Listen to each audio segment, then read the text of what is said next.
Alhamdulillah, wassalatu wassalamu ala Rasulillah wa ala alihi wa ashabihi wa man walah, amma ba'd. Ya teman-teman semua, alhamdulillah kita lanjutkan kembali kajian kita di malam hari ini di Rumus Rumah Musafir. Silakan, Septian. Oke, pelan-pelan ya bacanya ya. Sesungguhnya Allah adalah pemberi rezeki bagi setiap manusia, binatang, dan makhluk lainnya. Allah berfirman, dan tidak ada suatu binatang apapun di bumi, melainkan Allah yang memberikan rezekinya. Nah, berarti ketika berbicara Allah sebagai pemberi rezeki, ketika Allah sebagai pemberi rezeki berarti bicara tentang tauhid apa Pak Gatot? Rububiyah. Kenapa? Kenapa? Karena haknya Allah. Karena itu perbuatan. Jadi tauhid rububiyah adalah apa? Iya, pelakunya Allah. Jadi nanti akan ada perbedaan yang harus kita ketahui. Seperti misalnya kita dalam salah satu doa, inna salati wa nusuki wa mahyaya wa mamati. Inna salati berarti apa, tauhid apa di situ? Uluhiyah. Inna salati wa nusuki. Nusuk apa nusuk? Nusuk tuh ibadah juga. Terus wa mahyaya. Tauhid apa? Hah? Mematikan. Rububiyah. Terus wa mamati. Nah, apa? Rububiyah gitu. Jadi paham ya? Jadi nanti salah satu perbedaan atau salah satu membedakan antara tauhid rububiyah dan tauhid uluhiyah terletak pada pelaku. Terletak pada pelaku. Ketika pelakunya adalah Allah, maka dia adalah tauhid rububiyah gitu. Maka tauhid rububiyah maksudnya apa tadi? Tauhid kan artinya apa sih? Mengesahkan ya. Mengesahkan itu apa sih? Menunggalkan. Ya, mengesahkan artinya menunggalkan. Ya. Artinya Allah Subhanahu wa taala diyakini hanya dia sendiri yang bisa melakukan sesuatu perbuatan-perbuatan yang dia lakukan. Gitu. Dan kita harus meyakini tidak ada yang mampu, tidak ada yang bisa untuk melakukannya kecuali hanya Allah. Gitu.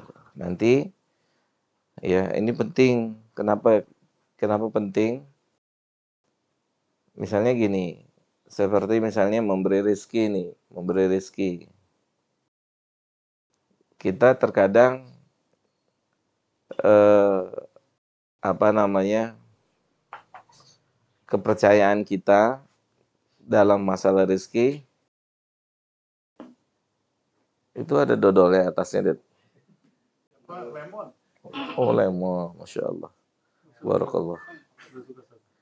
Minum juga belum, lu kata gak suka. Hah? Hah? Minum juga belum, dia bilang gak suka gitu kan. Iya. Det, bagi Det. Gitu, bagi Det. Hah? Jadi misalkan gini, memberi rezeki kan, memberi rezeki itu bagian dari, coba teman-teman deh, memberi rezeki bagian dari perbuatan Allah bukan? Ya kan, memberi rezeki bagian dari perbuatan Allah. Terkadang kita dalam masalah ini, satu aja kita fokus ini. Terkadang kita menempatkan wasilah rezeki itu lebih tinggi di hati kita dari pemberi rezekinya sendiri. Gitu. Saya enggak. Padahal wasilah itu perantara. Wasilah adalah perantara itu kan hanya namanya perantara gitu kan. Namanya perantara. Artinya kurir, artinya kalau pemberi rizkinya nggak ngasih, perantaranya juga nggak akan bisa ngasih apa-apa ke kita. Tapi kadang karena pengetahuan yang kurang, ya ilmu yang kurang, ini sehingga sebagian kita menempuh jalur-jalur yang haram untuk masalah rezeki misalnya. Kenapa? Karena mereka berkata yang haram aja susah, Yang halal. apalagi yang Hah? Dulu ada yang ngomong ya. Yang haram aja susah, apalagi yang halal, gitu kan? Ini kan satu hal yang harus diluruskan, gitu. Sesuatu hal yang harus diluruskan, ya, seperti itu.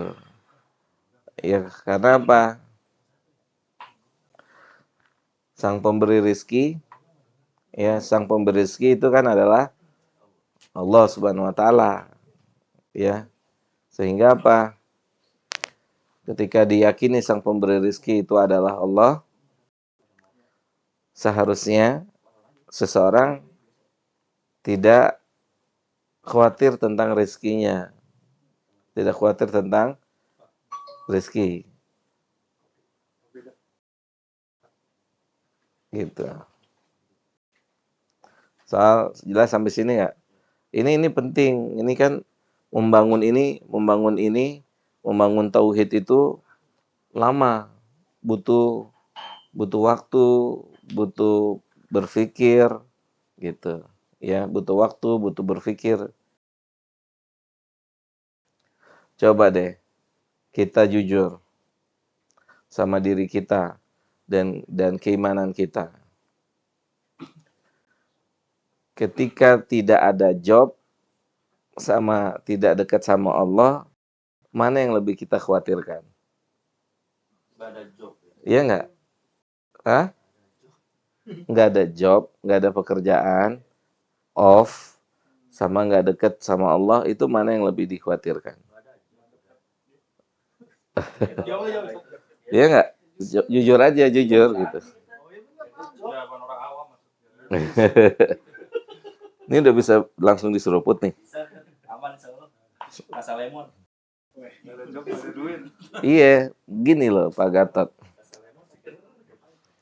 Ini kan berkaitan tentang rububiyah, berkaitan tentang rububiyah. Ya kan?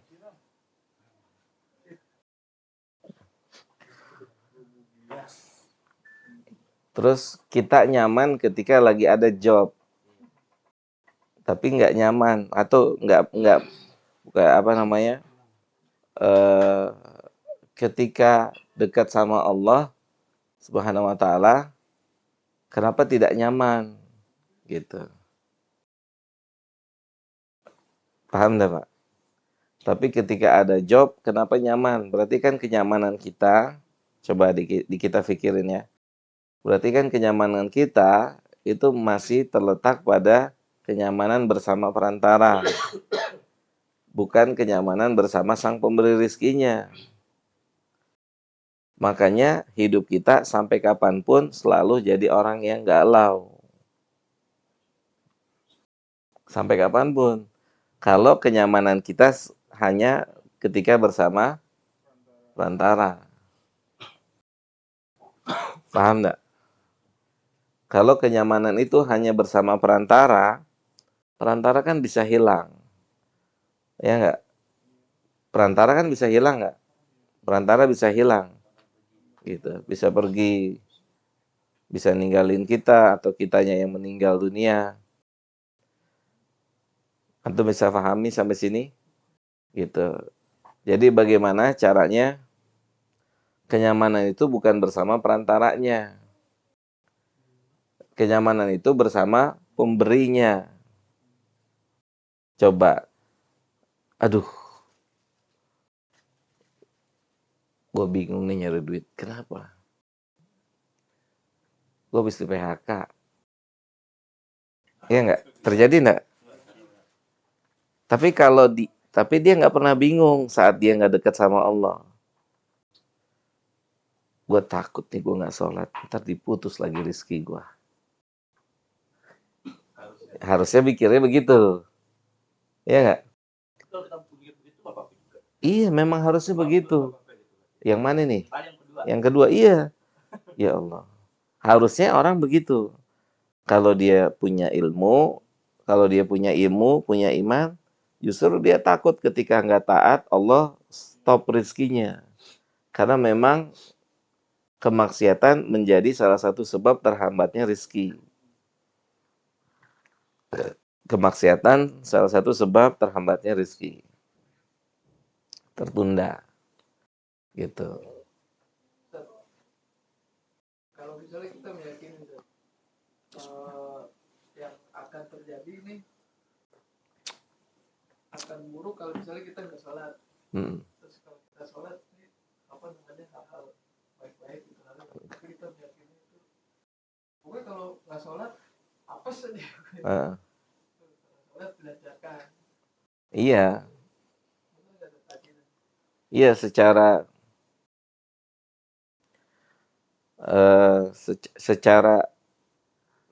apa namanya? Secara tuntunan syariat memang akan menghasilkan seperti itu. Kayak gini misalnya, yang tadi disampaikan.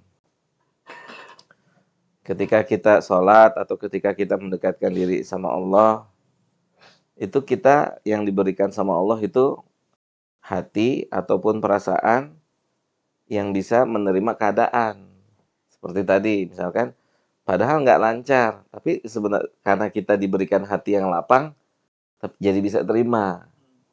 Paham nggak? Oke-oke aja.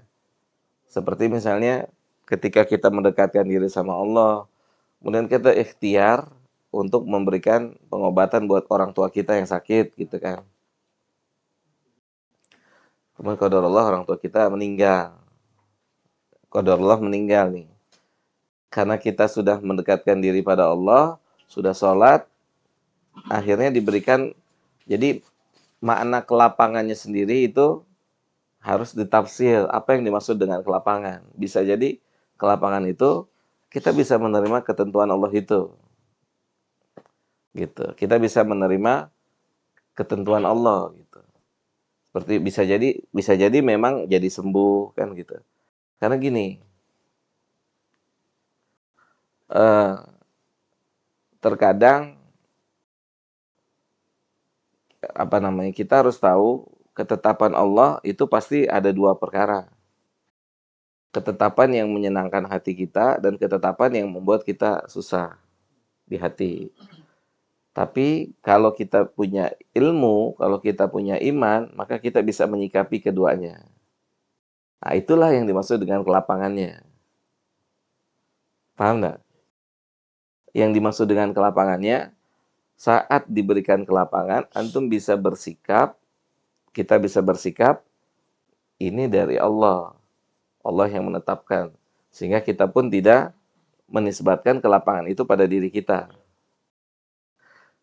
Demikian juga saat ternyata yang kita upayakan dan kita ikhtiarkan tidak sesuai ekspektasi kita, ya, tidak sesuai dengan keinginan kita, pun kalau kita dekat sama Allah, Allah pun akan lapangkan hati kita. Sebagaimana kita bisa terima saat Allah lapangkan, kita juga bisa terima saat Allah sempitkan. Gitu. Jadi definisi kelapangan itu kan dengan mentaati Allah itu tidak mesti dengan sesuai ekspektasi kita. Paham enggak?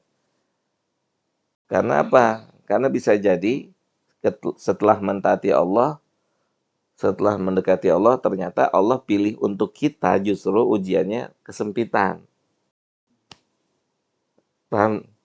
Nah, setelah kan bisa kan hidup ini berjalan dengan takdir Allah. Takdir yang baik yang kita rasa bisa menyenangkan hati kita dan takdir yang terasa sempit buat diri kita. Nah, kalau yang dimaksud dengan kelapangan itu adalah kelapangan bisa menerima dua ketentuan itu. Makanya antum lihat nih. ayat Al-Quran. Dalam surat Al-Hadid.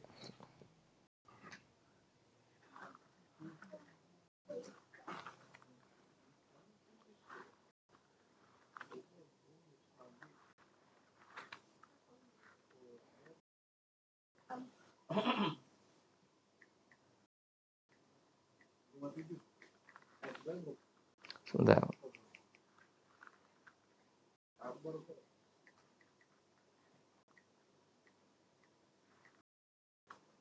Di ayat ke 23.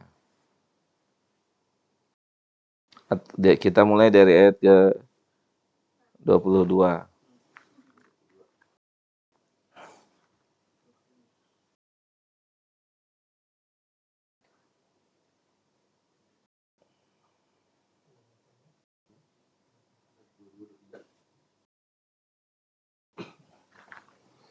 Wa ma asaba min musibatin fil ardi wala fi anfusikum illa fi kitabin min qabli an nabra'aha. Inna dzalika 'alallahi yasir. Apapun musibah yang ada di bumi atau menimpa diri kita, semua itu terdapat di Lauh Mahfuz, dan sebelum itu terdapat di Lauh Mahfuz sebelum ditakdirkan hal itu terjadi, dan perkara itu adalah sangat mudah untuk Allah. Terus Allah bilang apa? Takdir Allah itu, kenapa Allah kabarkan? Maksudnya gini, Allah sudah kasih tahu ke kita di ayat 20 ini, di ayat 22, apapun yang terjadi di bumi ini sudah dicatat sama Allah. Yang baik terjadi di bumi itu menyenangkan kita atau tidak menyenangkan kita, itu sudah tercatat. Oke, kita ulang ya. Apapun yang menyenangkan dan tidak menyenangkan diri kita itu sudah tercatat di sisi Allah. Apa fungsinya? Ini fungsinya ada di ayat 23. Kata Allah, likai la ta'saw ala ma fatakum. Agar kalian tidak apa? Tidak bersedih, tidak galau, tidak risau ya terhadap sesuatu yang tidak sesuai dengan ekspektasi kita. Gitu. Ya ini qadar Allah udah ditetapkan ternyata. Dan kalau kita punya iman, punya ilmu, sesuatu yang tidak sesuai dengan ekspektasi kita, kita bisa menjawab, qadar Allah, mau diapain lagi? Allah sudah menetapkan. Berarti Allah kita harus tahu, Allah menguji kita lewat sesuatu yang menyempitkan kita. Maka kita harus lapang menerimanya. Artinya, ya kenapa mesti merengut? Paham nggak? Kenapa mesti risau? Kenapa mesti gelisah? Memang Allah ujinya untuk kita adalah sesuatu yang menyempitkan dada kita. Agar kita tidak terlalu menyalahkan diri kita. Kita kan sudah ikhtiar. Kita kan sudah upaya. Ternyata hasilnya tidak sesuai dengan apa yang kita inginkan. Dan itu ujian dari Allah. Ujian agar kita menerima apa yang Allah tetapkan sama kita. Dan kemudian lihat Allah berikutnya mengatakan wala tafrahu bima atakum. Kalau sebaliknya, ya, sebaliknya nih yang kita kerjakan, yang kita upayakan, yang kita ikhtiarkan sesuai dengan ekspektasi kita, Allah bilang, kalau sesuai dengan ekspektasi antum jangan kepedean. Paham enggak? Antum jangan kepedean, bukan antum yang hebat, yang antum dapetin itu sudah saya catat di Lauh Mahfuz. Bisa dipahami? Sehingga seseorang tidak tepat ketika mengatakan inilah hasil usaha saya. Oke? Inilah hasil usaha saya. Inilah hasil kerja keras saya. Inilah hasil ikhtiar saya. Tidak tepat. Inilah yang sudah tercatat di Lauh Mahfuz. Sebagaimana saat kita gagal dengan ikhtiar tadi, inilah yang tercatat di Lauh Mahfuz. Semua sudah qadar Allah. Sehingga ketika kita dapat, kita tidak galau. Sehingga kita tidak dapat, kita nggak galau. Ya sudah ditentukan di Lauh Mahfuz. Jadi ketika kita dapat, kita pun nggak terlalu sombong, nggak nggak apa namanya, tidak berlebihan, tidak melampaui batas, diingetin sama Allah gitu. Nah, ketika kita deketin Allah, kelapangan ini yang akan dikasih. Kelapangan menerima dua kondisi. Gitu.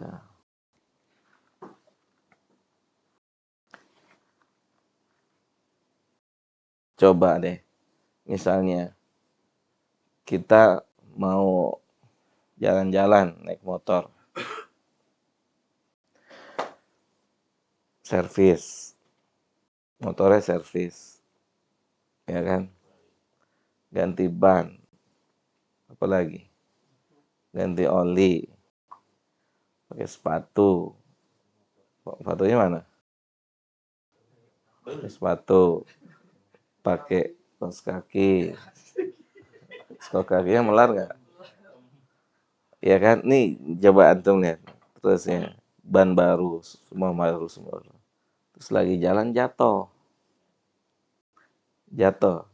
insiden, tak gitu kan, kaki patah atau tangan patah. Iya, aduh, padahal udah bannya baru, iya kan? Terus ada teman kita ban botak, pakai sendal jepit, nggak apa, keterlaluan antum ke Sukabumi nggak pakai helm. Pokoknya bannya tipis, botak. Iya pokoknya minim. Justru dia selamat. Kalau kita tidak tepat dalam menghadapi ini, kita akan mengatakan percuma gue beli ban baru, iya nggak sih? Jatuh juga. Jatuh dia aja yang ban botak nggak jatuh, itu gitu. Kan yang pakai ban baru, yang pakai ban botak, dua-duanya pengennya selamat, ya kan? Dua-duanya pengennya happy. Tapi kan Allah punya kuasa, Allah akan uji. Masing-masing akan diuji dengan penglihatannya Allah, gitu. Karena Allah menguji manusia sesuai dengan kemampuan manusia itu masing-masing, gitu. Semuanya ujian, semuanya adalah ujian. Dan kelapangan yang dimaksud yang benar kelapangan adalah kelapangan menerima dua ketentuan itu. Kelapangan menerima dua ketentuan. Karena perjalanan hidup kita akan seperti ini terus. Kadang menerima sesuatu yang membuat kita senang, ya kan? Bagaimana cara menyikapinya? Kata Allah, wala tafrahu bima. Kata Allah, wala tafrahu gitu kan.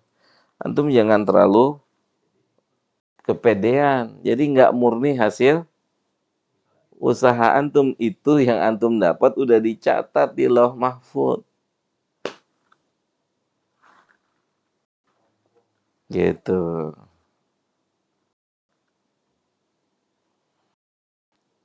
Nah, jadi ketika mendekatkan diri kepada Allah, misalnya tadi pertanyaannya, ketika kalau sholat diberikan kelapangan, kalau tidak sholat diberikan kesempitan, maka ungkapan ini tepat ketika dimaknai kalau sholat diberikan kelapangan, apapun yang terjadi sesudahnya.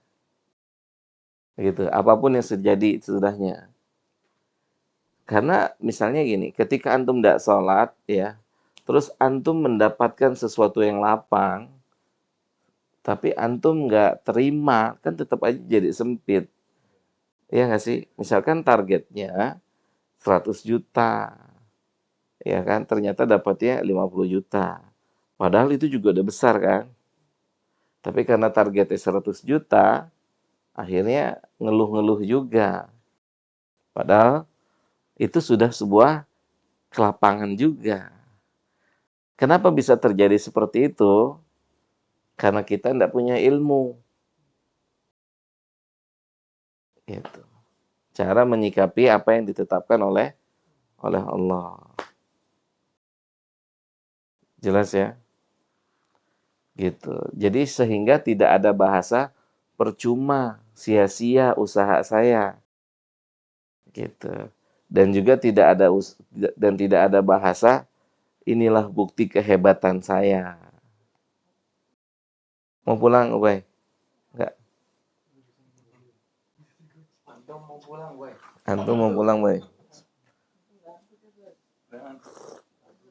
Kalau misalkan ada orang yang ngomong berbuat gini, Lanjut. iya kan? Misalnya ada orang gini, dia udah berbuat kayak gini kayak gitu kan, tapi usahanya gagal terus dia ngeluh gitu. Iya. Masalah padahal udah sholat udah segala macam, kok begini aja gitu. Nah, iya itu keliru berarti. Karena gini, Septian, perlu kita ketahui. Nih, saat kita sudah seperti yang antum sebutkan, ternyata kita nggak sesuai dengan ekspektasi kita. Apakah itu disebut dengan gagal? Belum tentu kalau antum bisa terima takdir itu. Kalau antum terima takdir itu, antum dikatakan berhasil. Tidak dikatakan gagal. Yang punya 50 juta, yang punya 50 juta bisa kita bilang gagal saat dia nggak terima 50 juta karena pengennya 100 juta. Paham antum? Dia gagal. Nanti lihat di hari kiamat deh. Lihat nanti begitu di hari kiamat. Hasilnya, siapa yang disebut dengan orang berhasil dan siapa yang disebut dengan orang gagal? Kalau misalnya berhasil itu didefinisikan sesuai dengan definisi kita, maka kita akan bilang nabi yang nggak punya murid itu gagal. Iya nggak sih? Tapi apakah benar definisi itu? Oh, kalau misalkan definisi ini benar, berarti Allah salah ngutus nabi. Mungkin. Nggak mungkin. Ya kan? Nggak mungkin. Kalau jumlah itu yang jadi patokan, berarti lebih baik seorang ustadz. Karena kita tahu ada ustadz muridnya ribuan. Iya, mau ustadz apalah gitu ya. Muridnya ribuan, bahkan jutaan. Terus kita mau bilang ustadz berhasil, nabi gagal. Paham? Bisa dipahami sampai sini? Nah, jadi definisi keberhasilan itu sendiri harus distandarkan kepada Al-Quran dan Sunnah. Nabi itu berhasil nggak ketika nggak ada muridnya? Berhasil. Kenapa?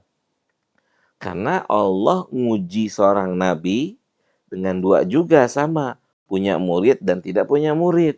Yang punya murid diuji, ya, agar mereka tidak gulu, inilah saya lebih hebat nih, muridnya banyak. Dan agar nabi yang tidak punya murid tidak, ya Allah, udah siang malam tetap aja nggak ada muridnya gitu, tetap aja tidak ada yang mau bertobat. Enggak, Allah nggak tuntut jumlahnya. Artinya apa? Keberhasilan itu saat bisa menerima apa yang ditentukan. Paham, Septian?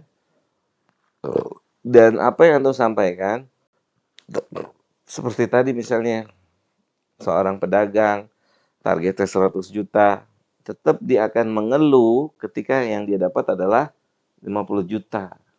Maka kita bilang dia gagal. Atau dia dapat 100 juta sesuai dengan apa yang ditargetkan. Tapi dia tidak nisbatkan kepada Allah. Dia bilang inilah usaha saya, inilah ikhtiar saya. Berarti secara ilmu syariat dia gagal. Kenapa? Berlebihan. Karena dia tidak pulangkan itu kepada Allah, tapi dia pulangkan kepada dirinya. Makanya kan Allah bilang, likaila ta'sau ala ma fatakum wala tafrahu, dan jangan kamu terlalu berlebihan dalam bergembira. Wala tafrahu bima atakum, terhadap apa yang kamu dapat. Kenapa? Kita harus tahu sebagai orang muslim yang kita dapat itu sudah tercatat di Mahfuz. Begitu Pak Gatot. Jadi yang disebut dengan keberhasilan itu sendiri harus distandarkan dengan standarnya Islam. Oh, saya gagal. Apa maksudnya gagal? Ini keimanannya dipertanyakan nggak sih? Iya, tentunya semua sikap kita dalam apa? Menerima takdir Allah itu sangat hubungan erat dengan iman kita, dengan keimanan kita, dengan keilmuan kita, gitu. Paham nggak? Orang bisa bersikap itu kan sesuai dengan ilmu dan imannya. Makanya hakikat sebenarnya kita itu saat Allah kasih ujian. Gitu. Saat Allah kasih ujian, disitulah hakikat sebenarnya kita. Lewat nggak ujiannya? Gitu. Lewat nggak ujiannya? Bener nggak cara menjawab ujiannya? Nggak ada gagal. Kalau ngerti. Kalau kita paham, nggak ada gagal. Betul, makanya kan ketika ada pertanyaan, siapa yang lebih utama? Orang kaya yang taat atau orang miskin yang taat? Nah, paham nggak? Mana yang lebih utama? Yang lebih utama orang yang paling bertakwa di antara keduanya. Karena Allah mengatakan inna akramakum indallahi atqakum. Gitu. Jadi betul, berarti ya, berarti kalau kita memahami konsep ini nggak ada yang gagal, nggak ada.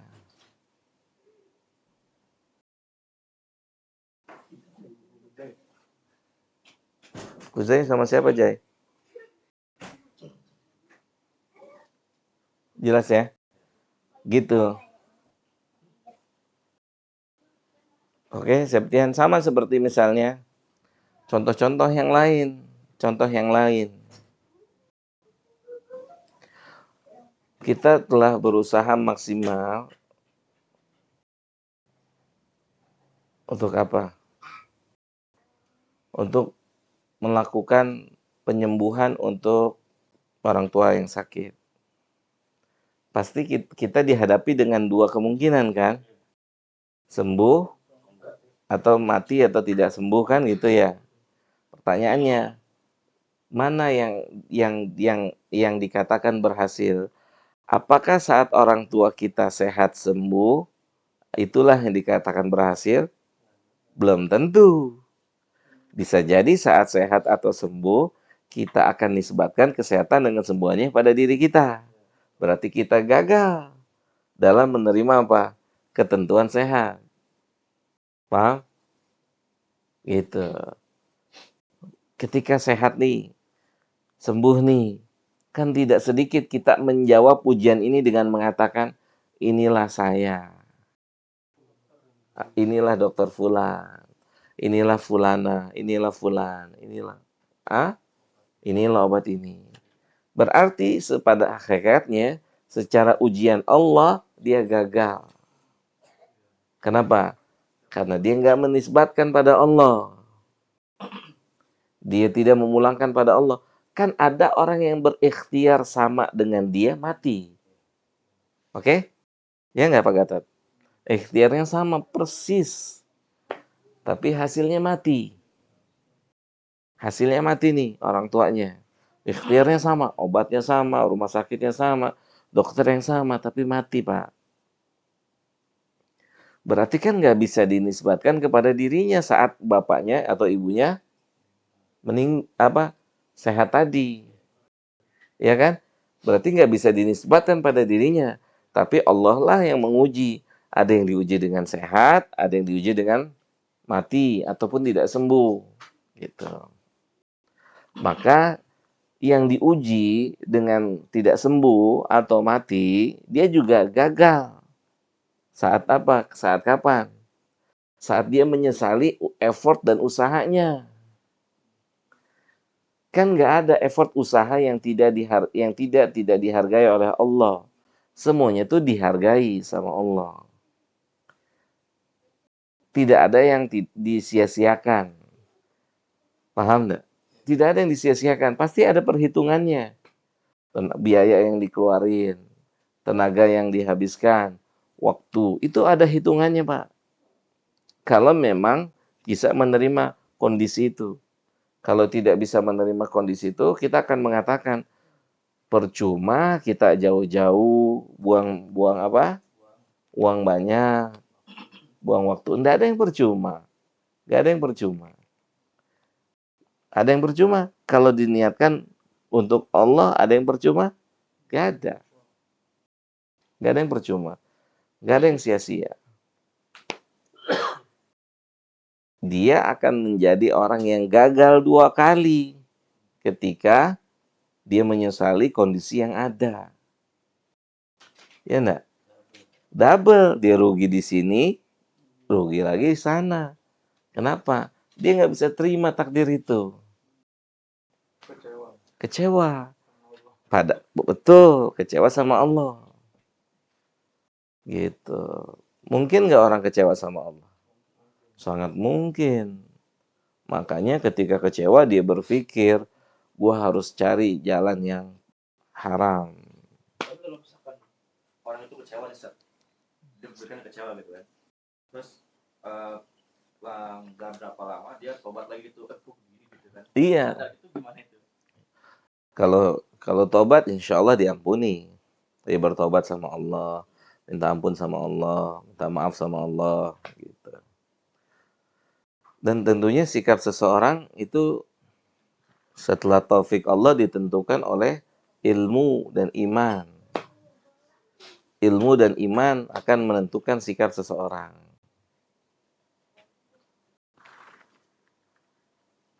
Oke?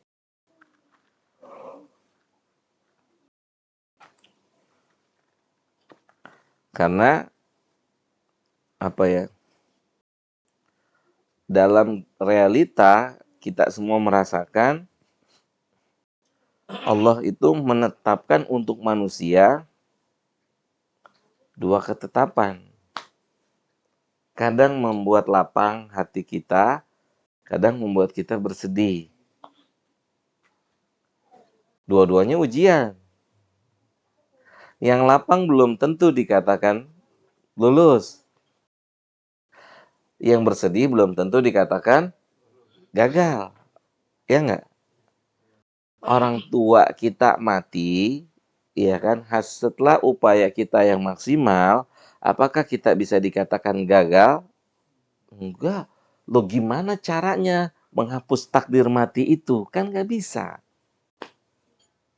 Itu sudah ditentukan sama yang di Lauh Mahfud.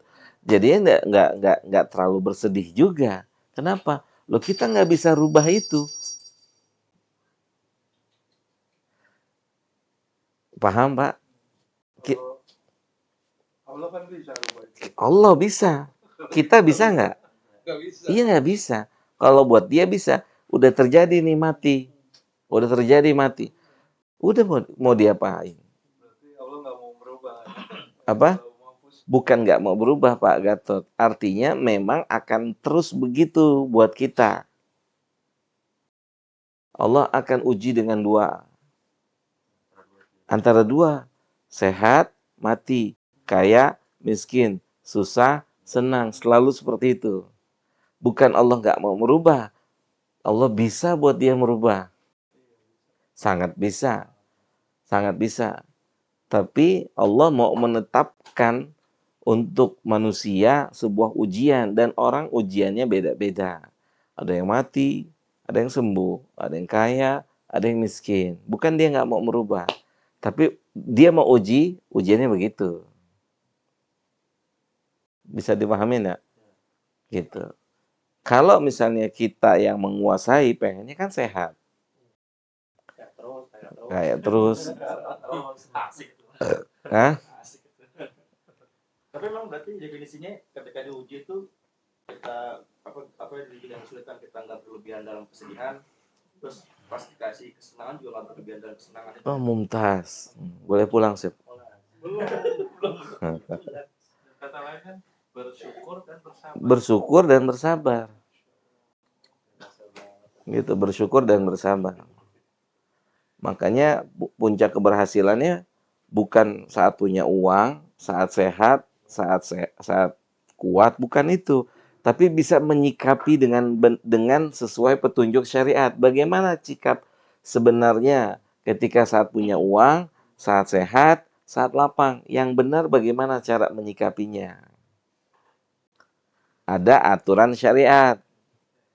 Bagaimana cara menyikapinya? Karena ada juga satu takdir Allah. Orangnya sama-sama taat. Sama-sama taat nih sama Allah nih. Sama-sama sujud sama Allah. Sama-sama ke masjid rajinnya. Yang satu diuji, duitnya nggak ada habisnya. Yang satu diuji, Habis mulu. bukan habis mulu, nggak keisi-isi. Iya. Gimana bayar tagihan? Oh, iya betul. Paham nggak tuh? Hah? Dua-duanya nih sama taat nih. Ada kita misalnya ini kan dalam kondisi nyata nih ya. Dua-duanya sama-sama mentaati Allah, Om Kojang. Yang satu makin hari makin tambah apanya? Fulusnya ya. Materinya makin hari makin nambah, makin hari. Yang satu lagi makin hari makin limit, ya kan? Padahal keduanya insya Allah memiliki niat yang sama. Keikhlasan yang sama. Tauhid yang sama. Paham enggak? Keduanya sama. Gitu. Keduanya sama-sama apa? Sama-sama beribadah kepada Allah, sama-sama mentauhidkan Allah. Gurunya sama. Di masjid yang sama. Tapi ujiannya beda. Yang Masya Allah, yang satu diujinya dengan apa? Rizki yang bertambah terus. Lihat. Siapa yang dikatakan berhasil? Oke. Kalau dipulangkan kepada ilmu orang awam, kita akan bilang yang kaya, yang sehat, yang bugar itulah yang berhasil. Yang miskin, yang sakit itulah yang gagal. Itu jika dikembalikan kepada definisi awam. Oke? Tapi ketika didefinisikan kepada definisi syariat, siapa yang berhasil? Yaitu adalah bagaimana sikap dia menerima itu. Misal, yang kaya bagaimana sikapnya? Bagaimana setelah diberikan kemewahan atau diberikan harta sedikit, bagaimana porsi ibadahnya? Paham? Ketika porsi ibadah itu berkurang, maka kita bisa mengatakan dia gagal. Dia gagal. Kenapa? Karena nggak mungkin Allah kasih sesuatu yang nggak mungkin yang namanya rahmat, keberkahan, itu membuat seseorang semakin menjauh dari Allah. Itu nggak mungkin. Makanya itu harus jadi bahan evaluasi kita. Ketika kita dimanjakan, diberikan dengan dunia, tapi kita semakin bukannya mendekat, tapi menjauh, itu harus tanda tanya. Jangan-jangan kita salah jawab. Paham? Dan juga sebaliknya, yang dikasih kesempitan, yang dikasih kesakitan, penyakit, ya, nanti dilihat bagaimana cara dia menjawabnya. Sama seperti yang pertama, ketika menjawabnya, dia berkurang ibadahnya, berkurang ketaatannya, baru bisa dikatakan dia gagal. Jadi yang berhasil, orang yang diuji dengan kebaikan dan keburukan, dia tetap konsisten. Nggak terpengaruh dengan dua kondisi ini. Nggak merubah frekuensi ketaatannya kepada Allah. Bahkan keduanya semakin meningkatkan ketakwaannya. Kualitas semakin bertingkat. Gitu. Paham ya? Kualitasnya semakin bertingkat. Ketika mendapatkan ujian ini. Makanya lihat, kita pernah contohkan, saya sering contohkan. Semakin kaya, semakin sering semakin dermawan, semakin bersedekah. Para sahabat tuh, Sahabat, yang sering saya bilang, sahabat itu semakin kaya, ketemu temannya susah, ketemu temannya miskin, antum kenapa merenggut aja? Nggak punya kendaraan, oke deh, Anda punya banyak, antum ambil satu yang antum mau. Semakin seperti itu. Dan yang miskin, yang diuji oleh orang kemiskinan, ya semakin lebih mendekatkan diri pada Allah. Dia semakin yakin inilah yang dijanjikan oleh Allah. Ketika seorang mendekatkan diri pada Allah, Allah akan berikan ujian, ujian, ujian, dan ujian. Maka bukan tambah bersedih, malah dia tambah yakin. Paham? Bukan dia bersedih, justru dia tambah yakin. Kan gini Pak, orang kaya apa tidak dapat ujian? Orang kaya ujiannya bagaimana dia bisa ngeluarin hartanya setiap hari. Itu ujian orang kaya. Berat nggak ngeluarin setiap hari? Berat. Orang miskin juga berat, nggak ada yang dilihat setiap hari. Sabar dulu. Iya, KTP. Sabar lagi. Keduanya sama-sama berat. Gitu. Keduanya sama-sama berat. Orang miskin kalau nggak kuat akhirnya kan jatuh ke tempat yang haram. Ngambil jalan pintas. Orang kaya juga begitu. Jadi ketika dia terpilih atau diuji oleh Allah dengan kekayaan, kesehatan, berarti dia harus tahu dia itu diharuskan oleh Allah menyalurkan yang dititipkan kepada orang-orang yang ada di sekitarnya. Gitu. Lihat kata Allah nih, misalkan kita berhubungan dengan harta ya. Tidur, ngantuk kan? Tidur, Cah.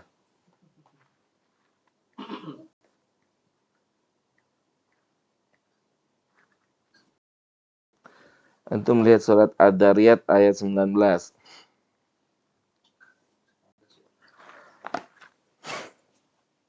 Bismillah.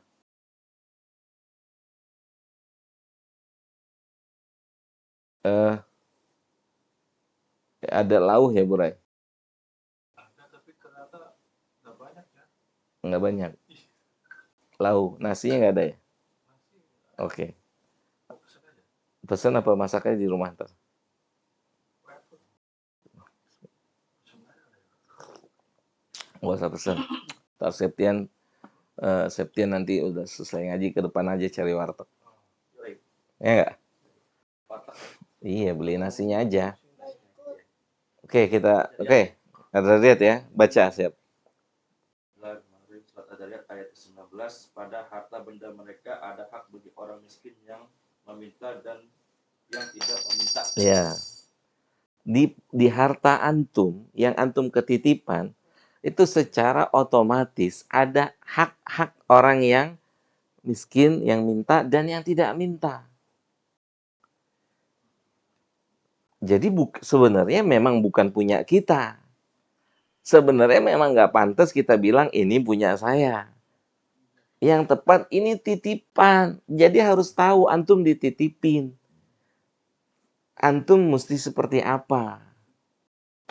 Karena orang kaya seperti penuntut ilmu atau pemilik ilmu yang ketitipan ilmu dan ketitipan harta. Persis. Paham enggak Pak Gatot? Enggak semuanya. Tapi memang harus setiap hari. Kalau tidak kan kita sudah bahas. Dia akan mendapatkan doa keburukan. Kebangkrutan. Dari malaikat. Kan setiap hari 2 malaikat diturunkan untuk mendoakan kebaikan dan keburukan. Mendoakan kebaikan bagi yang berinfak di pagi hari. Yang terus berinfak setiap hari itu. Nominal tidak sesuai kesanggupan kita dan sesuai kemampuan antum gitu. 10 juta buat antum yang punya 100 miliar itu nggak ada apa-apanya. Receh. Ya nggak sih? 10 juta buat orang yang cuman punya 50 juta, waduh, berat nggak? Iya, dia cuman punya 50 juta, dia bisa infakkan 10 juta, itu istimewa. Persentase. Iya, persentase. Kita jangan keliru. Oh, Masya Allah, Ibu Fulan, Bapak Fulan sudah infak 100 juta banyak. Pak, harta dia berapa, Pak? Dia sudah berinfak nih 100 juta. Coba totalin harta dia. Misalnya berapa? 3 triliun. Itu mau buang ingus. Iya nggak sih? Sahih nggak? Itu sama kayak kita, 2.000 kita kececer, kita nggak ambil. 2.000 kita kececer. Buat Ada di meja. gope ya. Di meja. Gope, itu kita cuekin aja, jatuh dicuekin. Gitu. Nggak berasa, Pak. Nggak berasa. Nggak berasa. Gitu. Ada orang yang hartanya 500 juta, dia kasih 200 juta, ini hebat. Iya kan? Ini. Nilainya sama-sama 200 juta, tapi yang pertama hartanya 3T. Yang kedua 500 doang. Begitu.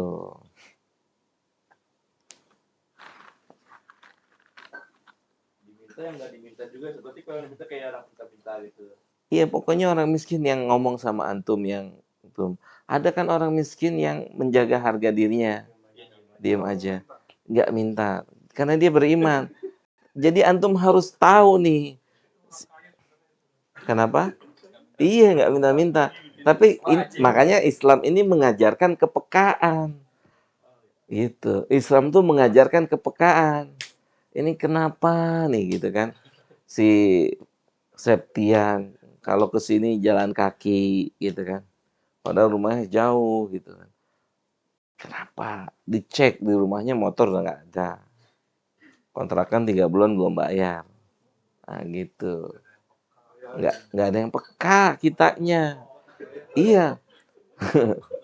Itu kan lihat kata Allah sendiri, dalam harta kita ada haknya orang miskin. Kan orang miskin tipenya ada yang suka minta, ada yang diam aja, dia jaga kehormatannya. Kita tahu Dedi ini belum makan 3 hari gitu. Bisa kalau 3 hari.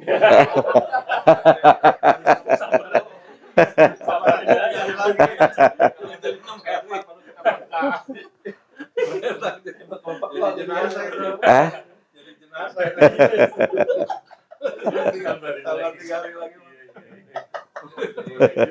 paham? Antum paham ya? Lihat tuh Allah bilang wa fi amwalikum haqqun lisaili, hak kata Allah tuh. Hak harus pada harta antum tuh ada haknya orang-orang miskin yang minta dan yang nggak minta. Berarti kita mungkin bisa tahu orang miskin yang minta. Yang nggak minta ini yang kita harus cari tahu.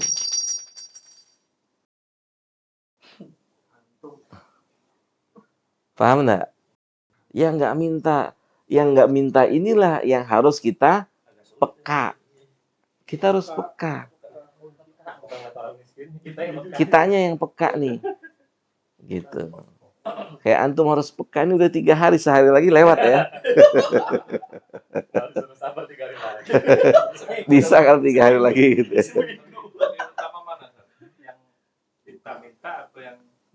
Yang nggak minta dong.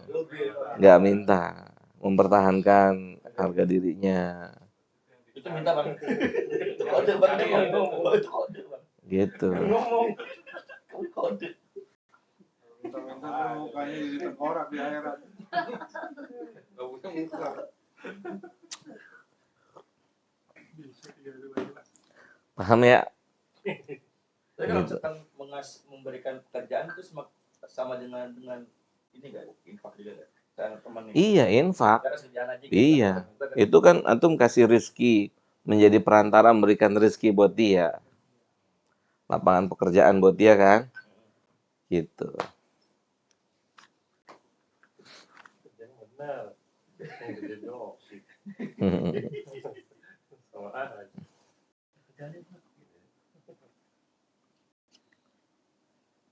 Kalau orang kaya tadi kan dikatakan gagal,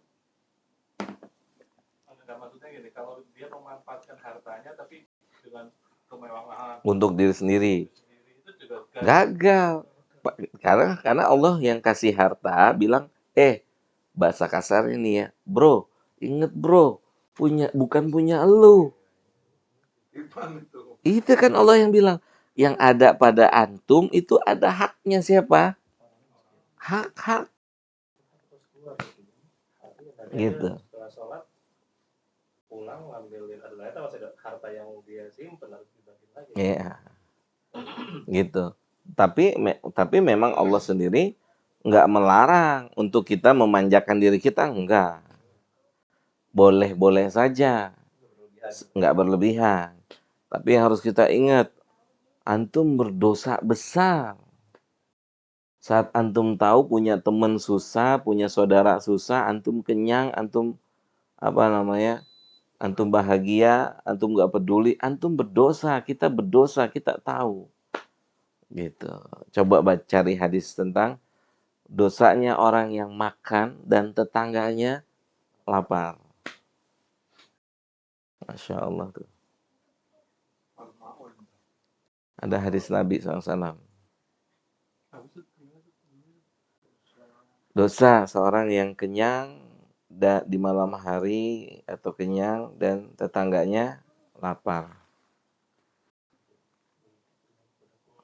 Yang semalaman dan pada tangannya kelaparan sampingnya. Padahal dia mengetahui. Iya, Tak berani. dosa antum. Septian tahu nih si Dedi udah berapa 3 hari ya? 3 hari. Ah? Disuruh di WA, tahan deh 3 hari lagi gitu kan. Lagi nyari tempat soalnya. Dari lomba. Tuh lihat tuh. Makanya kita dituntut untuk peka, Pak Gatot. Untuk peka. Gitu.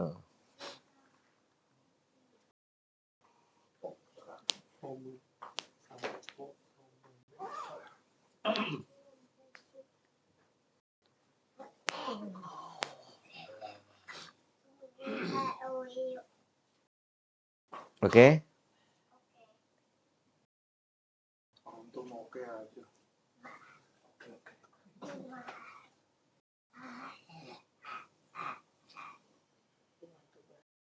Nah, ketika kita salah di dalam menyikapi ketentuan Allah, maka kita jatuh dalam kesalahan dalam permasalahan rububiyah. Maksudnya gini, kan Allah uji ada yang sehat, ada yang sakit. Ketika kita gagal, berarti gagal di rububiyah. Karena sehat dan sakit bagian dari rububiyah Allah. Allah yang nentuin tuh. Antum sehat, antum sakit. Antum kaya, antum miskin. Itu. Paham nggak? Ada kaitannya dengan rububiyah. Karena sehatnya antum, Allah yang bikin. Sakitnya juga. Berarti kalau antum gagal dalam rububiyah. Gitu. Maka biar berhasil, sehat dan sakit kan sama adabnya satu. Ya enggak? Kenapa kita bisa ridho dengan sehat? Kenapa kita tidak ridho dengan sakit? Padahal zat yang menentukan kedua itu sama. Gitu. Jadi bentuk pertolongan Allah itu adalah seseorang bisa menjawab ujian yang Allah berikan, dia bisa jawab dengan benar. Dia bisa jawab dengan benar. Jawaban yang benar apa? Sesuai dengan syariat tadi. Ketika dia sakit, ketika dia miskin, dia bisa bersabar. Dia bisa bersabar, dia bisa terima. Ketika dia tidak pintar, dia bisa terima. Gitu. Kalau dia nggak terima gimana? Antum baca hadis Nabi. Kita baca hadis Nabi. Kata Nabi gini. Dia malah kesal sama Allah. Iya, itu kata hadis Nabi. Kata Nabi SAW, Inna Allah idha ahabba qauman ibtalahum. Sungguh itu Allah jika mencintai suatu kaum, Allah akan mengujinya. In radhiya, kalau dia ridha, falahu ridha. Dia akan dapat ridha Allah. Wa in sakhita, kalau dia ngedumel atau yang sepertinya, maka dia akan mendapatkan murkanya Allah. Gitu. Kadang kalau ada jadi enak, pengaruh di mulut tuh pengaruh. Tapi hati nggak terima. Dangkal gitu masih. Iya. Masih mangkal aja. Makanya Kalau orang kejadian ya takdir Allah gitu. iya. Memang ini kan teori ya kan. Yang dipelajari teori. Tapi nggak begitu. Apa? Sulit kayaknya. Iya. Tapi semua itu bisa karena dia akan diuji sama Allah dikit. Sampai pada akhirnya dia akan menjadi orang yang ahli saat menerima ujian. Gitu. Kayak tadi, yang kaya, yang sehat, yang miskin, yang susah, bagaimana konsisten dia dalam ibadah. Ketika terpengaruh, berkurang, berarti dia gagal. Berarti dia gagal. Kasya Huzaimah ngapain? Hah? Jelas ya? Gitu. Makanya apa? Qalbun salim itu susah. Tadi mungkin lisan bisa menerima. Ya kan? Mangkal aja. Iya. Iya. Iya. Bukan cuman ini muka merengut. Iya enggak? Iya Om Kojang ya? Asem. Gitu. Gak boleh disenggol dikit marah-marah. Iya, senggol dikit, senggol bacok. Senggol banting. Gitu. Ini aneh bukannya ria ya. Ya inilah usaha aneh, jadi aneh bisa begini. Keselin tuh ya kayak gitu. Iya enggak? Aneh bukannya ria nih.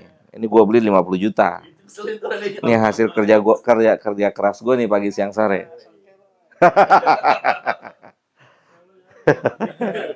Hah? Itu. Gua bisa begini, nggak gampang nih perjalanannya. Ya enggak? Itu dikerjain dia sama setan. Gagal dia berarti. Gagal. Seharusnya dia cuma bilang, Allah yang kasih mudah. Ya enggak? Selesai.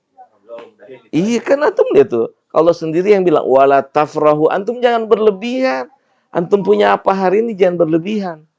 Sampai orang yang pintar, yang cerdas, bukan antum yang hebat.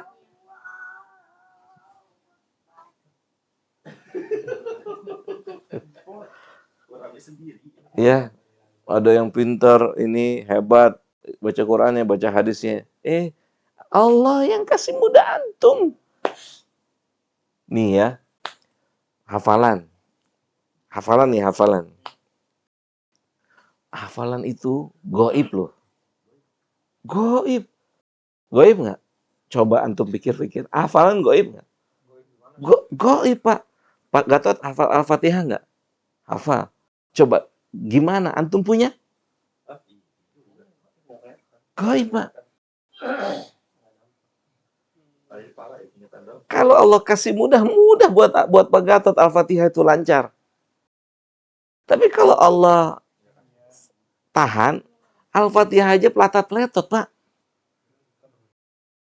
Paham enggak Pak Gatot? Iya, Pak. Kok Bapak bisa selancar ini sih, Pak? Bisa semutkin ini sih hafalannya? Wah, mau tahu? Mau tahu? Kan ada orang yang pagi, siang, sore murojaah. tetap aja berebut ketika jadi imam. Iya gak sih? Tetap aja ada apa Gatot. Padahal, ya Allah, dia suka berpikir, ya Allah, dia murojaah pagi, siang, sore. Tetap aja berebut saat lagi ujian.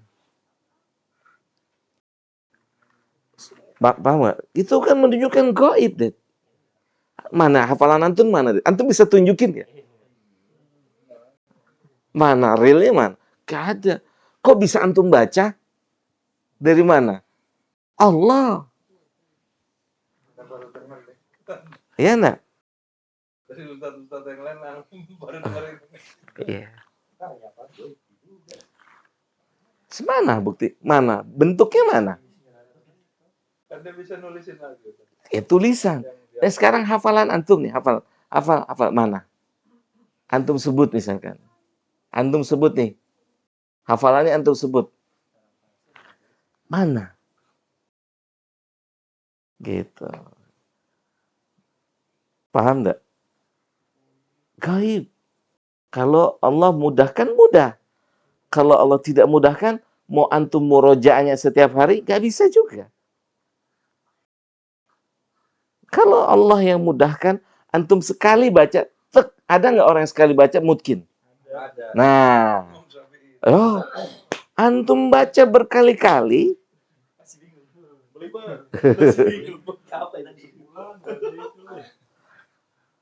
ada ulama cuma nengok doang, nengok apa? Kita Sampai tidur masih buka. Sampai ketiduran dia masuk itu berhubungan dengan tingkat kecerdasan seseorang. enggak, akidah, Pak, berhubungan dengan akidah, gitu. Pak, ketika dia tawakal sama Allah, ya, dengan kemampuan yang dia miliki, dia tawakal aja sama Allah. Sudah usaha, sudah. Selanjutnya serahin sama Allah. Buat Allah memudahkan tuh gampang. Kayak gini, Pak Gatot, kayak gini nih. Nih. Orang yang menganggap bisa mengerjakan soal ujian dengan menguasai materi, dia akan habis-habisan kan? Ya nggak sih? Habis-habisan nih. Diulang lagi. Kalau dia nisbatkan bisa menjawab pada dirinya, itu kacau balau, Pak. Stres dia, Pak. Bisa nggak ya? Itu bisa Allah, bisa aja dia lupa, Pak. Karena dia ngandelin dirinya sendiri. Ada orang yang sekali baca, dia baca halaman 1 sampai halaman 15. Halaman 16 sampai halaman 30 sekedar. Dia baca cuma sekedar. Yang keluar halaman 1 sampai halaman 15. Paham nggak? Pernah nggak nemuin kayak begitu? Kan kita pernah ngalamin. Bukan kita yang hebat kan? Yang pinter nilainya 50. Antum yang belepotan nilainya 100. Kalau kita jujur, kebetulan aja takdir Allah yang kita baca pas dengan soal ujian. Bukan kebetulan. Iya, maksudnya kebetulan takdir Allah begitu. Artinya bukan kita yang hebat. Benar nggak? Bukan kita yang hebat. Tapi Allah yang berikan kemudahan. Kenapa bisa seperti itu? Kenapa? Karena tingkat tawakal kita sama Allah. Kepercayaan kita sama Allah. Maka Allah kasih berikan kemudahan. Gitu.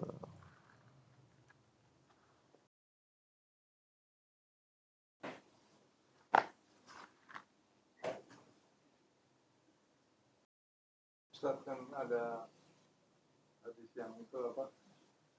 Dia sejengkal lagi udah ke surga, tapi ternyata catatan takdir Betul. dia Betul. melakukan amalan neraka. Dia masuk neraka. Sahih. Kebalikan juga ada. ada. Gimana ya?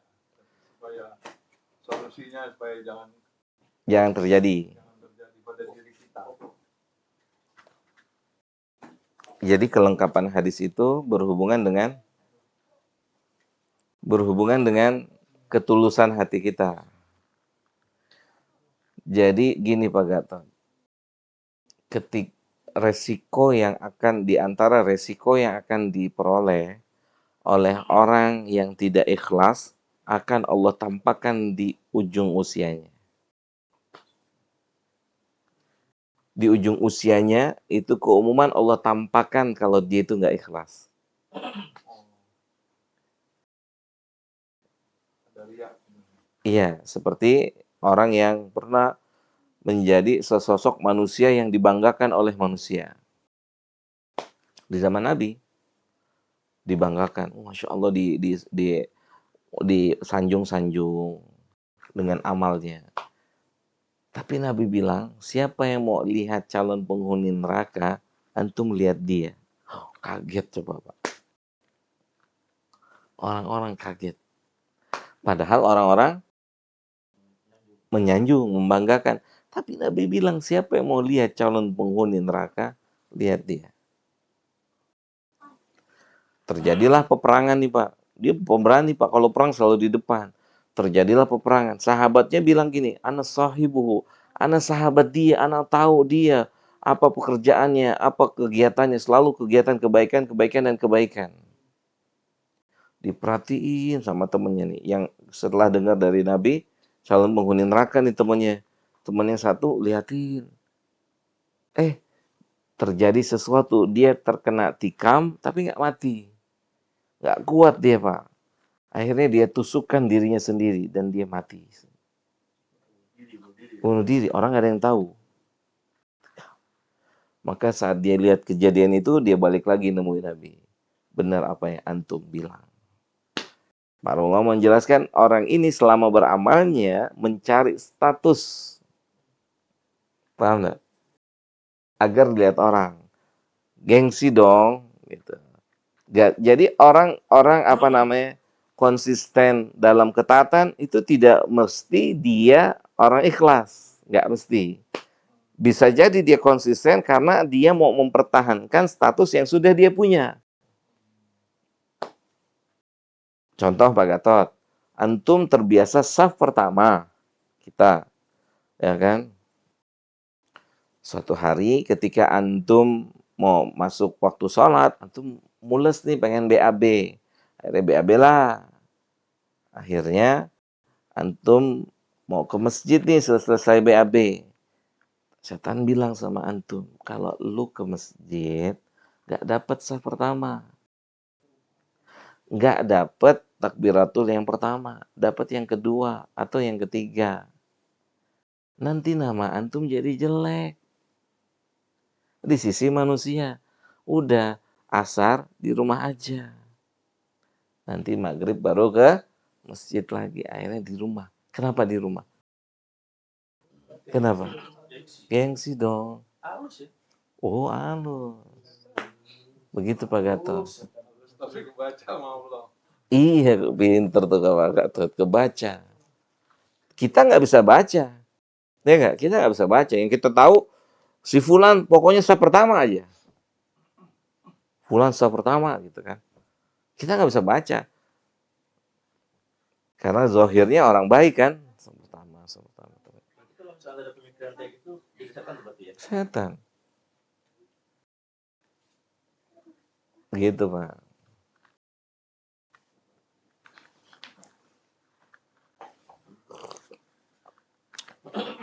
Terus kalau yang kebalikannya gimana? Yang mana? Yang udah tinggal dikit lagi Oh, masuk neraka. iya. Terus ternyata dia akhirnya masuk surga. Ada kebaikan di hatinya. Ada ketulusan di hatinya. Ada keinginan di hatinya. Iya, ada ketulusan, ada kesungguhan di hatinya. Pasti Pak, tidak mungkin tidak. Karena semua itu dilihat dari isi hati manusia. Pasti ada kebaikan di hati orang itu. Sekarang gini Pak. Apakah hanya sekedar memberi minum anjing Pak? masuk surga. Bukan itu, tapi yang dibalik hatinya itu. Paham nggak? Bukan sekedar memberi minum anjingnya, tapi yang di hatinya ini. Gitu. Ketika kita berikan satu dirijen air, satu tangki air, tapi kita menyembunyikan riya sum'ah, ya nggak ada fungsinya. Makanya sang wanita yang memberikan minum anjing dimasukkan di dalam bab ikhlas. Padahal dia pelacur ya. Ada pelacur. Begitu. Dimasukkan ke dalam bab ikhlas. Karena keikhlasannya, ikhlas, dia pasti ikhlas. Kenapa? Karena anjing nggak ngomong thank you. Iya nggak sih? Anjing. Maka orang ini dipastikan ikhlas. Iya nggak?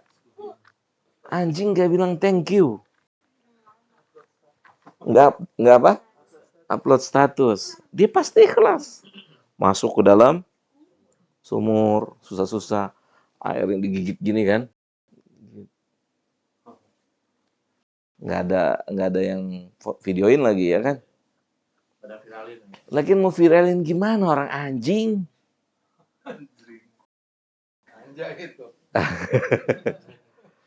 Tapi kalau nih lihat nih, ada anjing minta makan sama ada seorang pembesar minta makan menjamu, yang mana ya antum jamu? Pembesar rebutan orang di situ. Padahal dia nggak butuh makan. Iya, maksudnya gini loh Pak. Kenapa? Karena dia akan dapat nama di situ. Anjing dapat apa ngasih makan anjing? Di sisi manusia. Tapi di langit buktinya nih orang nih, wanita ini. Keikhlasannya. Makanya dimasukkannya di dalam bab ikhlas oleh para ulama. Bukan di balik itu tidak ada sesuatu gitu. Keikhlasannya itu gitu Septi. Karena gini, Abdullah bin Jud'an itu bukan cuman anjing yang dikasih makan. Abdullah bin Jud'an itu orang naik haji, dikasih makan, dikasih minum sama dia. Dijamu. Tapi Nabi bilang, nggak manfaat buat dia. Nggak manfaat buat dia. Makanya lihat kata Nabi apa? Nih hadis Nabi. La tahkironna minal ma'rufi syai'a. Walau antal ko akhoka biwajahin talkin. Dalam sebuah riwayat Nabi mengatakan, atau di riwayat ini Nabi mengatakan, jangan Anda meremehkan kebaikan sekecil apapun, walaupun hanya senyum di hadapan wajah siapa? Saudara kita. Kenapa antum senyum-senyum dengan orang kaya? Sama orang kismin nggak senyum-senyum?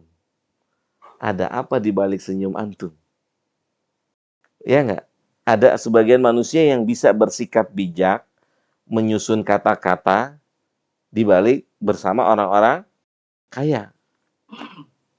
Sahih? Sahih enggak? Terkadang manusia begitu. Mungkin kita juga masih kayak gitu. Tapi begitu orang kismin, orang tidak terpandang, kita biasa aja sama dia. Tapi begitu orang kaya, ketika begitu pembesar, wih gimana kabar? Sehat lo? Ya, udah lama ya gak ketemu. Ketika orang bisa, mana aja lo? Lama banget lo kemari lo. Hah? Terjadi di dalam dunia nyata? Oke. Kenapa bisa begitu? Berhubungan dengan keikhlasan. Berhubungan dengan keikhlasan. Tapi dalam hadis lain Nabi mengatakan gini. Fattakun nar walau bisyikki tamrah. Takutlah terhadap api neraka. Walaupun antum cuman bisa bersedekah setengah kurma. Setengah. Setengah kurma. Kan nggak ada orang bersedekah setengah kurma. Tapi kalau antum ikhlas setengah kurma, itu bisa memadamkan api neraka. Tapi kalau antum menyembunyikan sesuatu di balik dada antum, walaupun antum kasih pabrik kurma, itu nggak manfaat.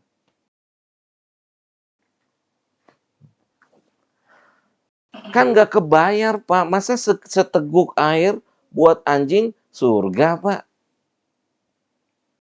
Hah? Kan nggak sebanding. Paham nggak tuh? Nggak sebanding.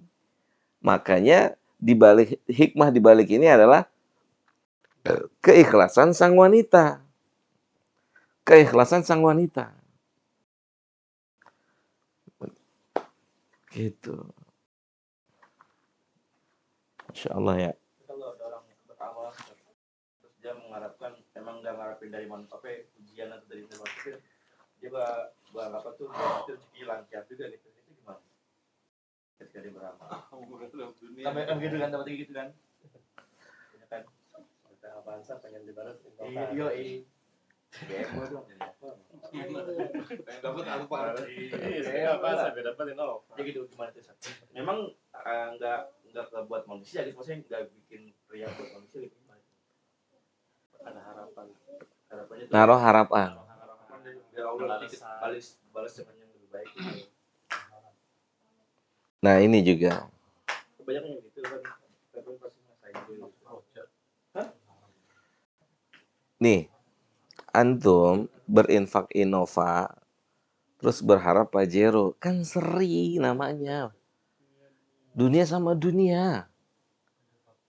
Cuman beda plat nomor, beda merek. Seri, Pak. Antum berinfak Innova, antum berharap sama Allah, Allah berikan antum kemudahan qiyamul lail. Antum suslit nih qiyamul lail, semoga Allah ganti dengan yang lebih baik. Antum bisa konsisten qiyamul lail. Paham enggak antum? Antum berinfak Innova, harapannya Alfat, itu mah seri namanya. Sama-sama dunia. Podo wae. Seri, Pak. Maka coba nih kita lihat sejarah nih. Sejarah ya. Sahabat itu setelah memutuskan hijrah, ya kan? Sebagian besar ya miskin.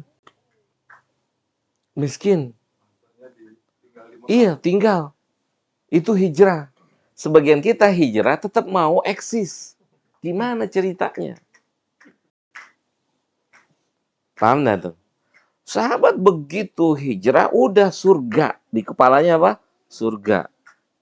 Gak ada artinya dunia. Semuanya ditinggal sama dia. Iya nggak? Semuanya ditinggal. Mulai dari nol ya. Oh iya. Ayo Pak gitu. Abdurrahman bin Auf kan mulai dari nol.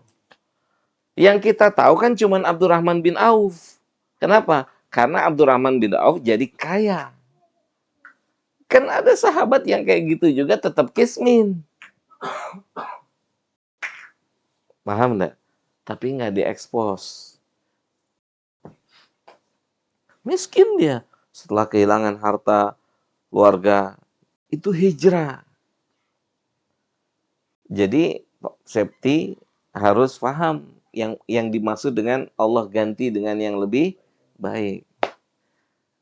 Kalau dunia diganti dunia mah podo.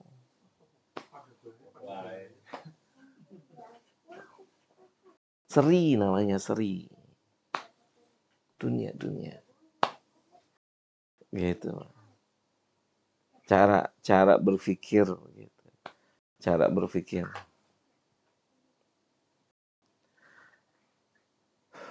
Coba antum berpikir, kenapa para ulama, antum lihat sejarah, kenapa para ulama rata-rata masakin, miskin?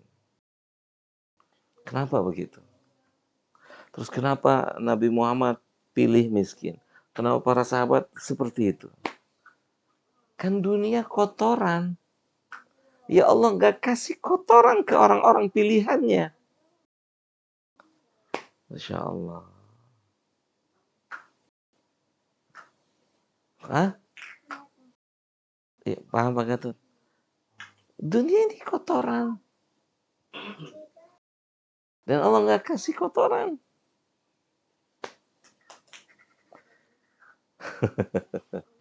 Bengong si Dedi langsung. Kotoran. Antum mau bukti, Det? Cari hadis itu, Det. Ana lupa nama sahabatnya ya.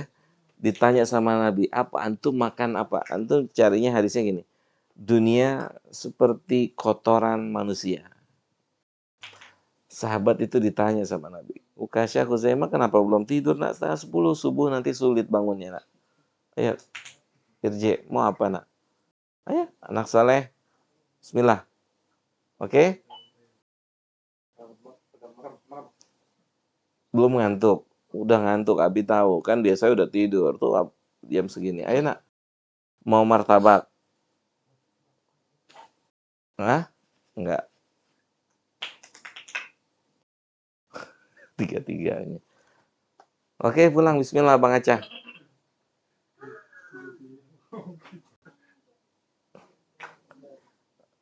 Ketemu nggak? Ayo baca. Kotoran bukan? Coba. Keluar dari manusia. Iya, iya, siapa sahabatnya saya lupa ya. Lalu ini belum lagi Oh, gila ding. loading. Saya lupa nama sahabat itu. Nggak dapat sinyal di sini. Emang udah diputus? Udah putus ya? Sinyal biasa nggak ada.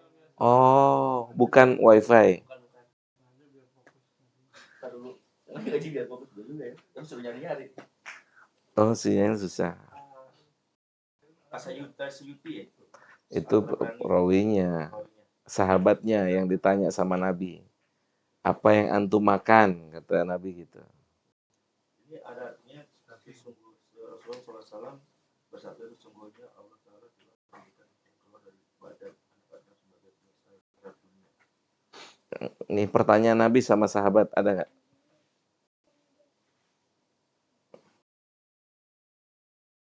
Belum ketemu, Ri?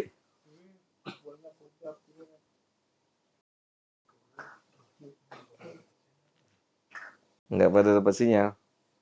Khuzaimah ngantuk. Khuzaimah udah bobo biasanya. Ayo Abang Acah.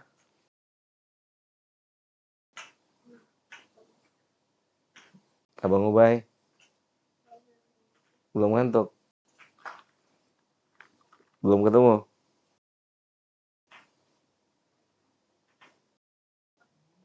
Saya lupa kalau antum bisa sebutin nama sahabatnya siapa ya.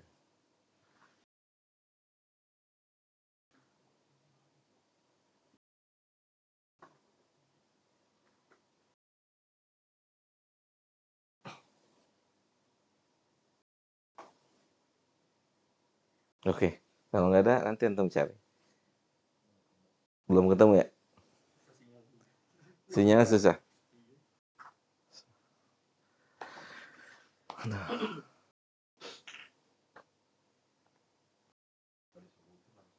Enggak ya? Ditanya sama Nabi kan? Apa yang antum makan? Hah?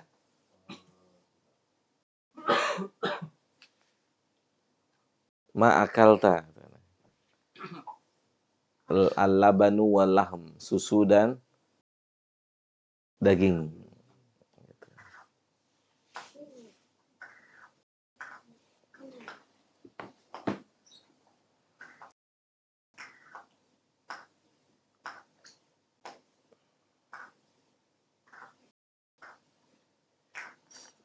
Belum ketemu, Ri?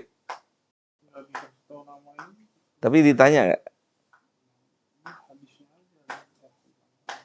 Hadisnya dunia seperti kotoran. Kotoran manusia. Iya. Nanti antum cari. Kalau enggak, anak kirim. Iya, tapi besar. Gimana tuh? Translate itu bisa kan ya? Coba dulu. Bisa nggak sih pas dulu? Bismillah. Itu lebih paham.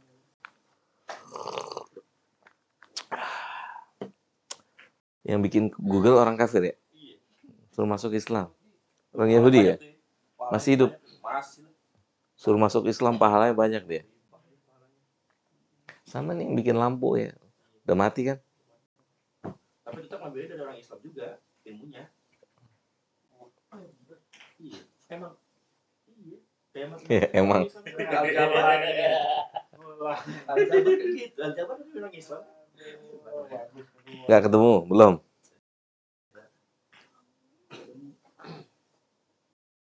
Ya wis, ya wis.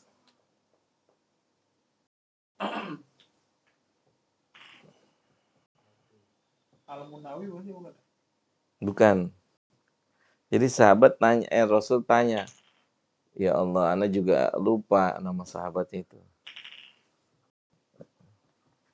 Oh,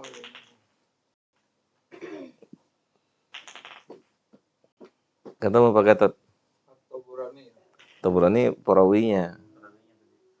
Nama sahabatnya. Salam terus tanya, sesungguhnya Allah Ta'ala telah menjadikan apa yang keluar Dari anak Adam dari badan anak Adam sebagai pembesalan terhadap dunia. dunia.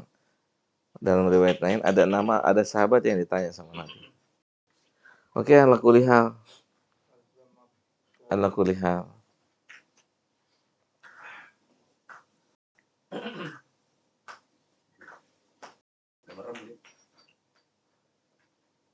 Kita cukupin ya. Sampai sini ya. Insyaallah mudah-mudahan bisa bermanfaat buat kita semua.